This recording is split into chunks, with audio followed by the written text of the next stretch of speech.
Howdy friends and family, this is day 20 in the series I'm doing called In the Midst, and we are in part 4 looking at love from the definition we get in 1 Corinthians, and we just finished looking at love is not rude, and today we are looking at love is not easily angered.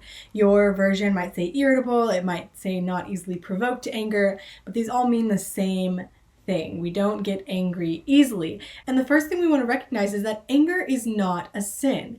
We see multiple times in the Bible where God even becomes angry, and we know that God can't sin.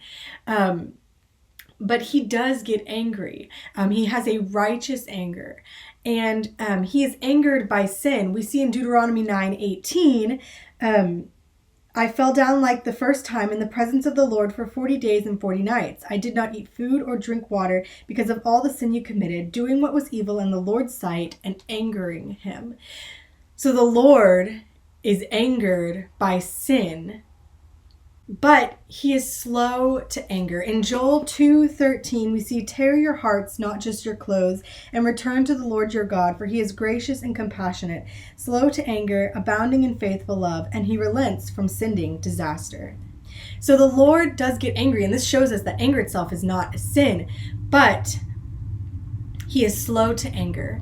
And when he does get angry, he is forgiving, because we have something that people in the Old Testament didn't, and that's Jesus.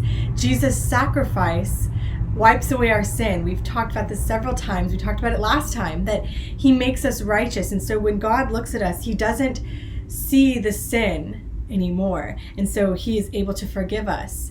And he's slow to anger, and then he relents from sending disaster because of our sin. But this is why we're told to be slow to anger, because for us, our reaction to anger is to sin. God is a perfect being, and so his anger leads to a righteous retribution. He is righteous and just in giving forth like the penalty for sin. But our reaction is often to sin. Our reaction to anger is not to this righteous indignation. It is sin. Ephesians 4 verses 26 to 27 says, be angry and do not sin. Do not let the sun go down in your anger, and don't give the devil an opportunity. Anger can lead us to hold a grudge. It can lead us to seek revenge. It can lead us to say unkind words, to think unkind thoughts. Anger can easily lead us to sin. And God does not want us to react to anger with sin. It's okay to be angry. Anger itself is not the sin. It is our reaction, our response that can be a sin. We should respond maybe by protecting someone, or maybe if we're angry that someone's being hurt, or we should respond by maybe giving a calm explanation that, hey, what you just did, that hurt my feelings, that made me angry. But we should not respond by yelling, with sin, with like an exploding anger, revenge, hatred, evil thoughts. We should respond in love. And we see that anger, the reason we are called to be slow to anger, and to, sometimes it even says do not be angry, is because anger opens us up to temptation. James 1:19 through 20 says, my dear brothers and sisters, understand this. Everyone should be quick to listen, slow to speak, and slow to anger, for human anger does not accomplish God's righteousness.